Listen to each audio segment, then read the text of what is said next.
Hey guys, it's Sarah, and today we're going to talk about my favorite books of 2021. I kept a running list throughout the year. When I read something that I just really loved or knew it was going to stick with me, I wrote it down. I did kind of filter through as well because sometimes the more time away from something, I start to have less feelings about it or I start to forget a little bit about it, so it doesn't end up sticking with me for the long haul, but these books have all made the cut. This was hard. So I have a lot. However, it was just a really good reading year. I have read some of my favorite books this year. I'm not kidding. I do have a top 5, so I'll save those for the last. But I will go through the other ones first, and I kind of categorize them a little bit by genre. So I have a little bit of, I have a lot of fantasy. And I have some contemporary. I have a couple thrillers. I have a nonfiction. And then we'll go through my top 5 at the end because I do have a number 1. There was one book I read this year that nothing has been able to surpass it. So I do have a favorite, but I kind of picked my top 5 favorites from this list. It was a little easier than I was expecting, to be honest. They just stood out that much more. Ooh, but all right. Okay, we can do this. I swear it's like picking your favorite child. Okay, so we're going to do the nonfiction first because there's only one. Aside from, there's another nonfiction in my top 5, but other than that, this is the other nonfiction, which is Helter Skelter, written by Vincent Bugliosi and Kurt Gentry. And this is a nonfiction account of Charles Manson and his cult of followers, and it goes through everything. It goes through his childhood and how he ended up creating the family and how he got people to follow him, the murders that happened under his influence, and the court trials and everything. It goes through everything because Vincent Bugliosi was the main prosecutor in his trial. So it was phenomenal. It got me Googling way too much to the point where I was getting creeped out very easily. I had some very interesting dreams while I was reading this book as well. I could not read it before bedtime. I tried to do that 2 times and I had nightmares. So very, very creepy things. Hard to believe that all this really actually happened. And yeah, so very good, very worth the read. It will creep you out a little bit, but if you can handle that, high recommend. One of the best true crime novels I've ever read.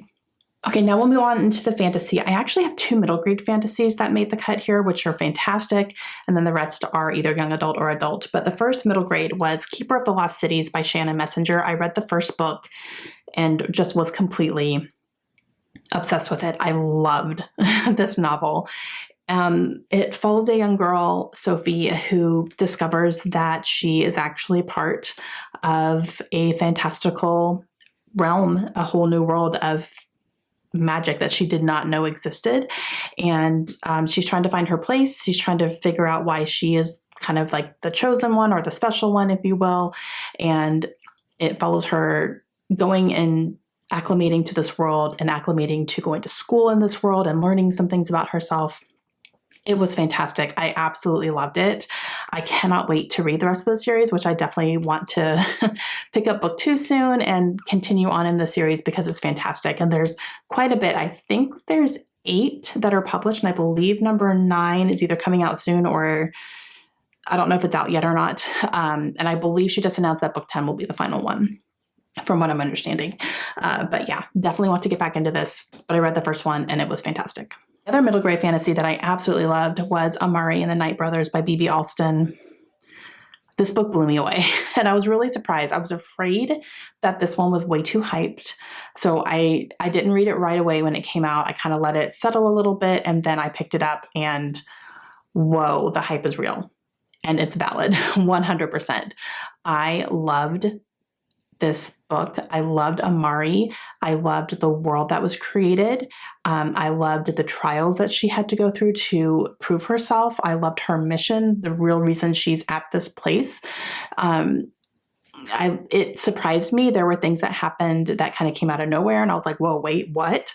Like there were twists and turns in here that surprised me, which were fantastic. Book 2 is coming out in May, I believe. And I've already pre-ordered it. And it's one of my most anticipated books for next summer. And I'm just, loved it. The hype is real. Pick it up. The YA fantasy that I read this year that really took me by surprise on how much I loved this book was Fallen Kingdoms by Morgan Rhodes. And I picked this up expecting it to just be fine. It's been pitched as like a young adult Game of Thrones. Isn't every fantasy book compared to Game of Thrones? But I definitely got those vibes here. There are multiple different places in this kingdom that are vying for the power, which is what Game of Thrones is, right? So I loved this. I really did. It really took me by surprise. I was just reading it. I'm like, I'm obsessed with this. I am so enjoying my reading experience with this book. And yeah, it was such a surprise. I really, really enjoyed it. So definitely want to keep going in this series. I have the entire thing on my shelves. There's 6 books in it. And yeah, so eventually I will continue reading it, but I loved it. And these last 2 fantasy books are actually both kind of horror books, which is interesting. First one I just read is The Southern Book Club's Guide to Slaying Vampires by Grady Hendrix. I loved this book. This is a little bit of a satire on vampires, and it follows a book club that is in South Carolina, and one of the newer members of this book club, they start to believe that something is a little bit off about him and maybe he's a vampire. And now they have to fight that evil that's happening in their neighborhood. And things are starting to happen. Like there's definitely some body horror in here. Body horror is like things happening to a human body, either on the inside or on the outside. Sometimes it can be bodies being taken apart. It can be things going into your body and blah. So there's some things that happen, make you a little squirmish. I loved it. I thought it was fantastic.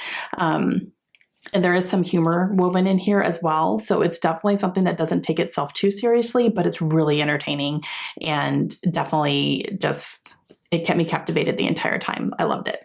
And then the last fantasy book is more along the paranormal than horror, but it's definitely gruesome, and that is Empire of the Vampire by Jay Kristoff. This was my most anticipated release of the entire year, and it lived up to my expectations because I was so excited for Jay Kristoff to write a vampire book because I knew that he would not shy away from being brutal and having these vampires actually be like monsters, and he did not. So it was exactly what I was expecting. And he writes fantastic characters that I just absolutely loved. And I was captivated the entire time. It kind of goes back and forth between timelines, which I really enjoyed, and it was not confusing at all. And I just really liked it. And of course, it has his signature humor in here, which is 100% on par with mine. So I loved everything about this book. Okay, let's do some contemporaries. First one is Where the Crawdads Sing by Delia Owens. I finally read this book. This has been like the #1 book for 10 years. I'm exaggerating, but it's definitely one of the most read books that I had on my entire shelves, and I finally read it. And I was a little bit afraid of this one because this is another thing where I was afraid the hype was too much. But no, I got it. I absolutely loved it. It was very, very atmospheric, and I felt like where she lived was almost a character in itself. And I felt like I was there, which is an indication of really good writing. And the ending took me by surprise. I loved it. I thought it was great. I love the mystery element in here. And yeah, I thought it was fantastic. The next contemporary, I just had a great time reading this book. That is The Hating Game by Sally Thorne. Another very, very popular book, just came out as a movie as well. I haven't watched the movie yet, but I will. But I just really thoroughly enjoyed reading this book. I was definitely obsessed with it. I loved the characters. There were a couple of things I would say that the female character did that kind of irked me a little bit. I was like, why are you being weird? There was a couple of moments like that, but other than that, I just really enjoyed my reading experience. I loved the tension between these two characters. I completely believed it and felt it, and the payoff was 100% worth it. And the last contemporary that was one of my favorites this year is The Girl He Used to Know by Tracy Garvis Graves. This book took me completely by surprise. I just did not really see where the story was going, and I'm so happy I didn't, because if I had thought about it too much, or tried going into this trying to dissect things, it probably would have ruined the reading experience for me, I think. So the way that the storyline was going, and it just shocked me and I loved it. Loved it. This follows a woman who is on the autism spectrum, but she's undiagnosed and she's trying to live her life as best she can. And it follows her romantic relationship with her college boyfriend. And it's kind of a second chance romance type thing, but the characters were so fantastic. I fell in love with them completely and I cared about what was happening to them the entire time. So complete surprise, loved it. I have 2 thrillers here, and then we're going to get into my top 5. The first thriller that I absolutely loved this year was a debut, and that is In My Dreams, I Hold a Knife by Ashley Winstead. I loved this. It kind of follows a little bit of a tropey storyline, if you will, where it is a group of friends who are friends in college. Something big happens in college that completely changes their lives. They are now 10 years later, they're coming back for a college reunion, and they're being confronted by all the stuff that happened in college. That's kind of, I would say it's a tropey storyline, you know. It's been done a whole bunch, but this one I loved. Absolutely loved it. I loved it, the characters. They were all terrible people. So it's definitely one of those. There's not really anyone you're really rooting for because they're all just like, you're not that great. You're doing some shady stuff. Okay, got it. But I love them. I loved their dynamic. I loved how slowly things were being revealed throughout the story. So it's not, we're going to info dump on this chapter and like so much happens in this chapter. No, little things happen in every chapter that end up making you think, oh, well, this changes things. You were doing that behind the scenes. Oh, that changes the whole, like, are you a suspect now? And it's like, it's all these things woven throughout every chapter, and it was fantastic. And yeah, I loved it. I was just completely immersed and I thought it was great. And the last thriller, Oldie But a Goodie, Final Girls by Riley Sager. I finally read this book and I loved it. I absolutely loved it. I am one of those people who did not predict the ending. Very happy about that. And yeah, I also didn't read this looking for the ending. I wasn't really trying to figure it out so much. I just let him tell the story and I loved it. And I really did not see the ending coming at all. So I thought it was great. I love Riley Sager, and this one is one of my favorites, which it was also one of his first releases underneath this pen name. Riley Sager is not his official name.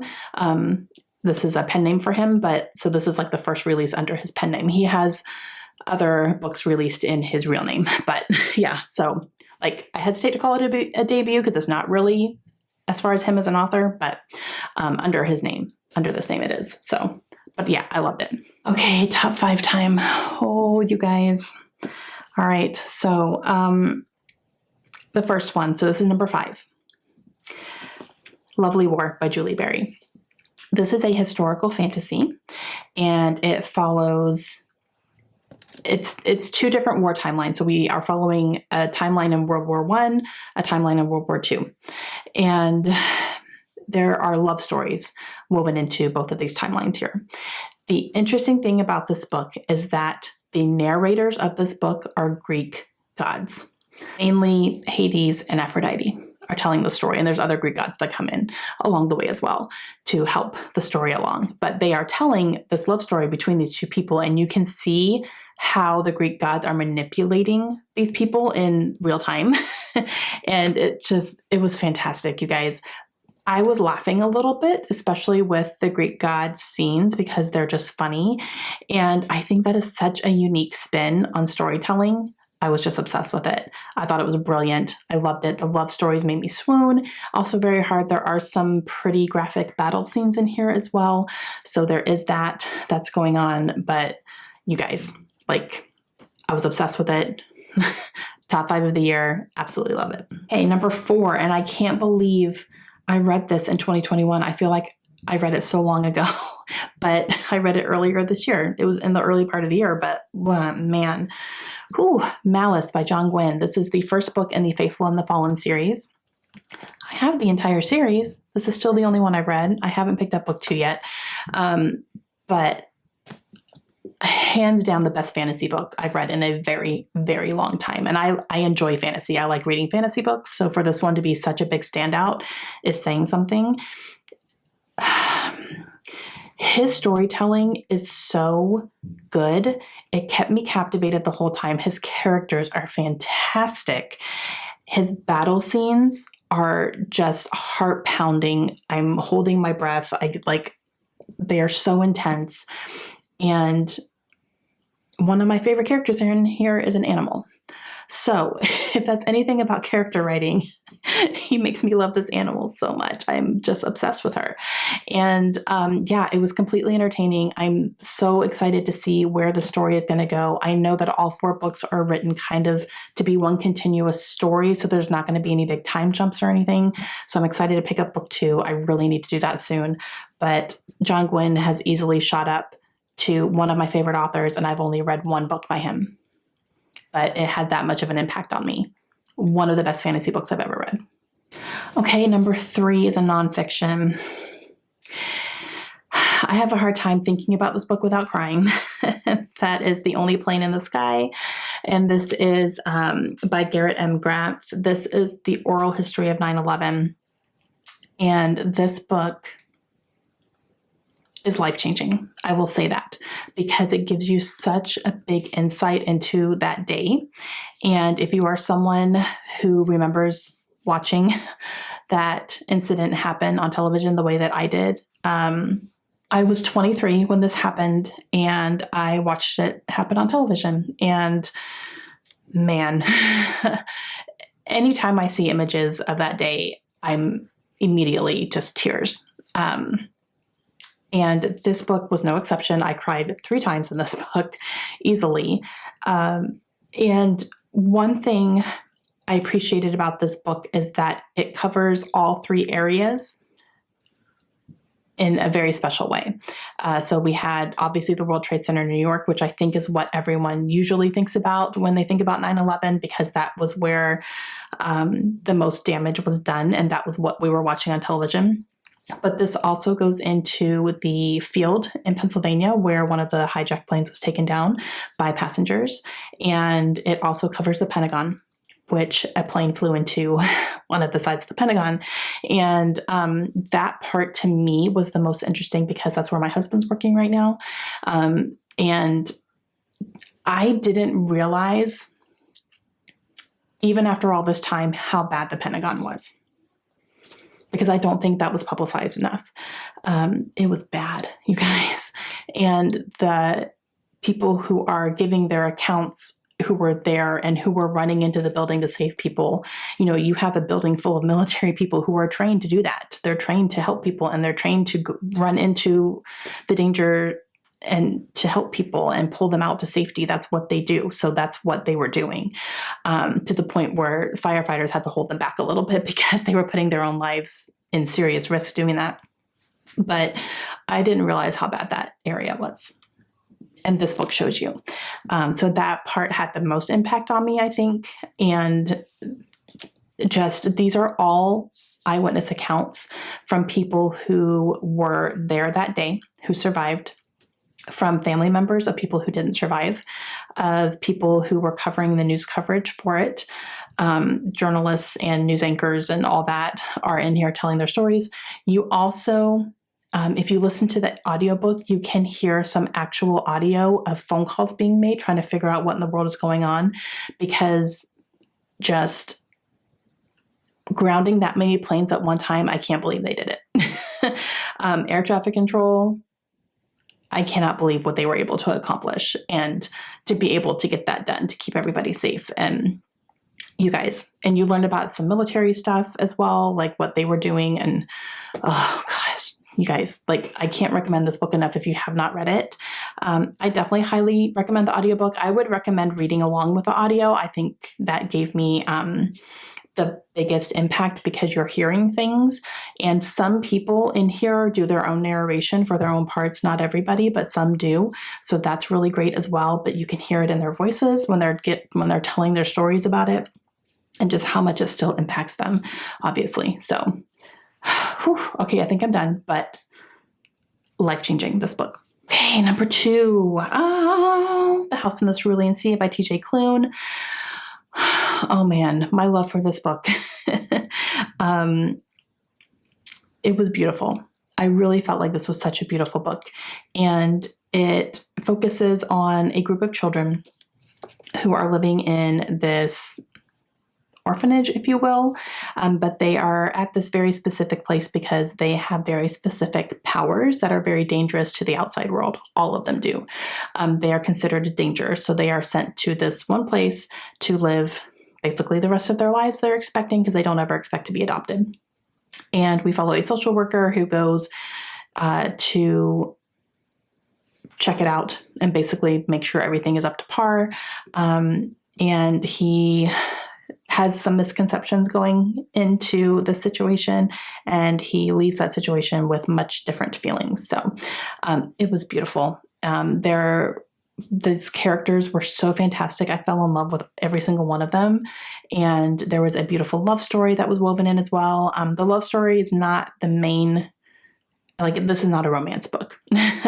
Definitely. It's more about the children, but there is a romance that is woven in as well, which just added to the story. So this, guys, like, this book felt like a big hug, and I hugged it when I was done. I hugged all these books, but like, this one just really touched my soul. My favorite book of 2021, and I read this early in the year, and nothing has been able to knock it out of the #1 spot for me, because this is one of the most beautiful books I've ever read. And I still think about it, and I want to reread it. And I bought a special edition copy of it, which I never do, but I did for this one. And that is The Invisible Life of Addie LaRue by V.E. Schwab. This is hands down one of the most beautiful books I've ever read. I absolutely fell in love with Addie as a character, and her situation was so unique. The creativeness of the story, I think, is what really got me. And this is not an action-packed story. This is not like I was on the edge of my seat and blah, blah, blah. It was just a beautifully told story that I was just completely immersed the entire time. I didn't care that it was slow moving. I didn't care that it was more about the characters than the plot. But for me, this book was completely immersive the entire time, and it was just written so beautifully. The writing in here was just beyond. So definitely my favorite book of the year, and I can't say enough good things about it. If you haven't read it, please do. Please pick it up. It's my favorite. Okay, guys, that's it. Those are my favorite books. How many did I end up having? 16 total. That's pretty good. I could not narrow it down to 10. I would not take a single one of these off this list, you guys. These were just my favorites. They stood out above all the other ones. And yeah, those are the ones I love the most. You guys read any of these books? Are you planning to pick any up now? Let me know. What were your favorite books this year? Please let me know if you have a #1 standout that you hands down know that that's your #1 book of the year, or just give me some of your favorites. I want to know. I'm going to say 2021 was a huge success as far as reading goes, because this was the hardest for me to narrow down, because I have some other ones that I probably could have put on here, but I make myself narrow it down a little bit. So, all right. Let me know your thoughts down below, and I will see you guys again soon. Hope you have a great day. Bye.